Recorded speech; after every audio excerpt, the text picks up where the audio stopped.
I want to say how much I loved that U2 show. First and foremost, it was really incredible, and I'm a fan. I think it's the way they were using the content was different based on who they are as artists. I think you will see some video on the screens, but it will be a little bit more deconstructed.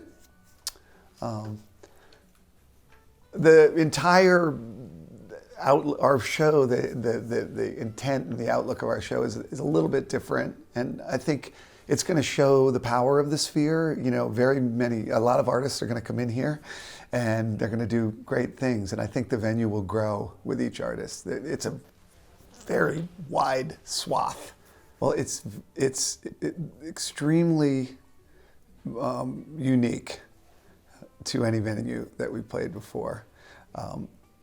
One of the things that we've tried to do is sculpt our show so that we can be the band that we always are and, you know, play to our strengths while simultaneously using the technology to kind of expand the elements of the show that, you know, like the adventure and the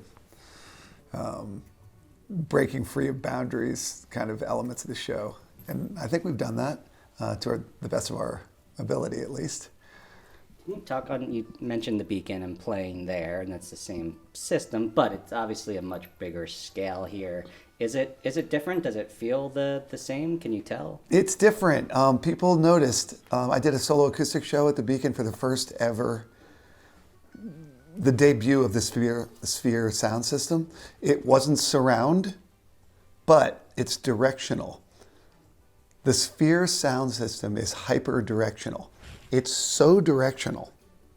It's like pinpoints of sound and thousands of them, which is very different than a normal sound system. When they give you the demo, you can stand on an X and they'll play you a song and the artist is singing in French. And then you step 1 foot to the side and the artist is singing in Spanish. That's how directional it is. So our sound man or any sound man that comes in here has to rearrange their concept. They have to be open-minded and embrace the technology. And if you do so, the possibilities are endless. I'm very excited about what we've figured out. We figured out ways to put instruments all over, like it's coming from every direction. It sounds really cool. I got to hear it a couple days ago. How does it change, if at all, how you're interacting on the stage with the other guys and how you're communicating and how you're playing? Our world is not going to be that different. Here's an exciting thing that happened. We did take a lot of the speakers and onstage sound and we had to get rid of them. That's just something that you have to do. If you looked at U2's stage, there was nothing up there and the drums were wrapped in plexiglass. That's because the sound system goes completely behind the band. So when you hit the snare drum, there's a 50 millisecond delay, because of the speed of sound, right? So they solved that problem. We did the same. In doing so, I think we learned a couple of skills that we're going to carry forward. That's been our experience with the Sphere. All of the big events that we've done, the Halloween Kasvat Vox, the giant theatrical production that we put on last New Year's, the whales, the clones, the meat stick. We had to develop as a team a language to enable us to put on these giant productions and move fast enough and efficiently enough in rehearsals and stuff to be able to get these huge things on stage at midnight at Madison Square Garden, which is very tricky. You're working with amazing but complex unions and bylaws and dark stages, and we've gotten really good at it. So when we came in here, all of that served us very well. We can move fast. Our team is ready to collaborate with the Sphere staff, and I think the feedback that we got, I got a lot of emails from people on the Sphere staff, saying thank you for being good partners, good collaborators.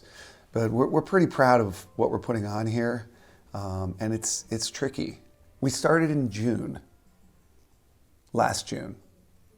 Myself and Abby Holmes, who's the co-creative director, had our first meetings in June. So it's been almost a year of planning.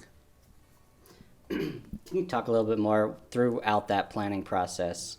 What was that process like with her, with Moment Factory? Were there things that came across that you kicked out and decided not to use that you didn't think would work? Constantly, daily. Yesterday, we dropped some things yesterday. It's a constant process of waking up in the morning and looking for areas that we can improve. So this morning, I woke up and made a couple of phone calls about small areas that could be improved. Moment Factory is incredible. Everyone on the team is incredible, but the level of communication and proactive teamwork is hard to describe. And that's what it takes to get something like this mounted. But yeah, there were ideas on what the thematic narrative that was going to run through the 4 nights. That went on for a month. Then we landed on one. Then it was what songs we're going to play, what the content was going to be, how literal we wanted to make it. The answer to that is not very literal. Our fans are really smart and really involved, and we wanted it to take a night or so for people to figure out what we were doing. Plant a lot of Easter eggs and things like that. But it's a never-ending daily improvement, like a little bit here, a little bit there, a little bit here, a little bit there. And that usually goes on these big events until literally minutes before we go on stage. So we created 4 unique Sphere shows, start top to bottom. There was a moment where we were discussing adding shows because the tickets blew out pretty hard. And we decided as a team that they would be good, but not necessarily astounding, which is the level that we wanted to operate at, unless we just repeated the exact same show over again. Well, we've always enjoyed, I know for myself, I love coming up with new ideas, and we're in the prime of our career. Everyone, thank God, is healthy right now and relatively young, and we just put out a new album. We love it. We're putting out a lot of new material, and so we're still in the middle of our journey, we hope, given good health. The festival that we're going to do this summer is going to be so cool. We've been working on that too. And I just love that. I love getting up in the morning and like creatively thinking of another cool thing to blow people's minds. It's like my favorite thing to do. So I suppose more of the same. We're not ready to, we're not, a nostalgia act yet by any stretch of the imagination. Even the songs that feel old in our repertoire right now are probably a couple years old. I sort of came up in a theatrical family. My daughter is a stage manager off-Broadway and Broadway in New York City. I worked on a Broadway show. It was a great honor, one of the great honors of my life. I met all kinds of people. You've seen a lot of them on stage with Phish every year. That's where all those people came from. They're all Broadway actors and dancers, and when you get into this, I was doing stuff like that when I was in high school. I just love the feeling of being part of a group working on something creative, especially when it's firing on all cylinders and people communicate well. It's been one of the great joys of my life, including that's what a band is. You know, a good band is a family. It's a team. It's communication and listening, and it's hard to describe what a joy it is when you spend almost a year working on, like what we did last year, Gamehenge or whatever. You know, it's totally unexpected. We kept it a secret. You know, everybody's running around at 11 o'clock in the morning. Like, we cut 2 or 3 songs at Madison Square Garden at 1 o'clock in the afternoon. We had props and stuff. We're like, this isn't working, change this. It's so fun. It's like you feel like you're alive. And the Sphere has been like that too. We were all up there last night, you know, talking and working together. And so I've always felt like that. It may go back to my childhood that, you know, I played a lot of team sports. My father was my coach. I enjoyed that. I like being part of a team. And, you know, I hope that we can keep doing it, you know, but that's the exciting part. I mean, we're doing the Sphere, and yesterday morning I was on a festival call.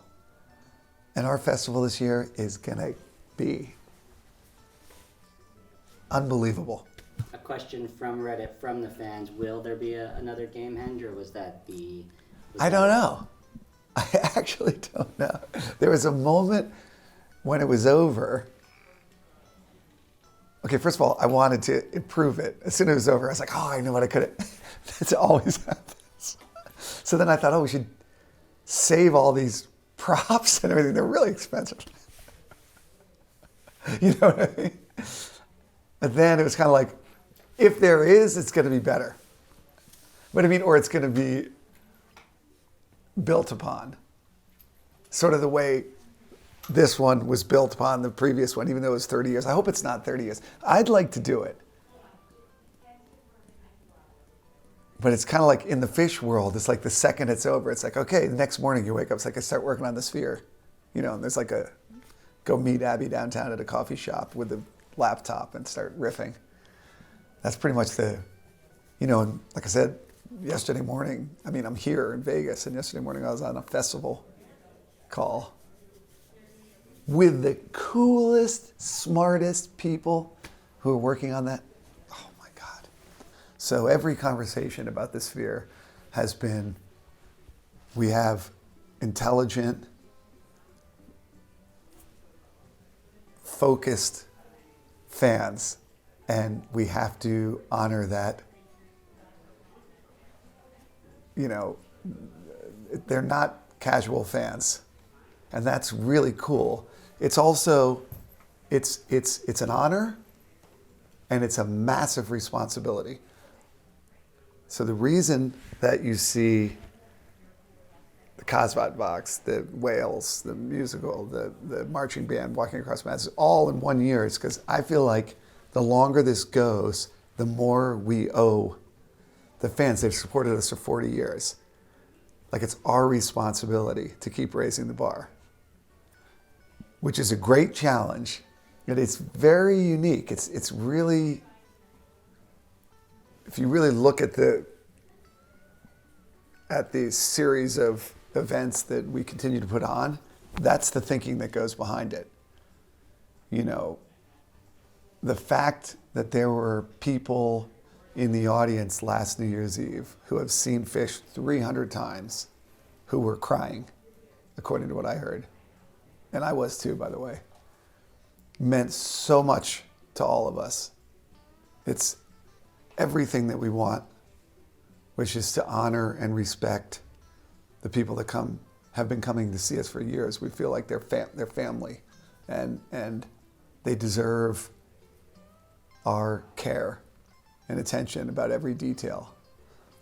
You're definitely going to see that at the Sphere. The whole thing is every second of this is going to be, to the best of our ability, new and exciting, surprising, new and exciting, like that.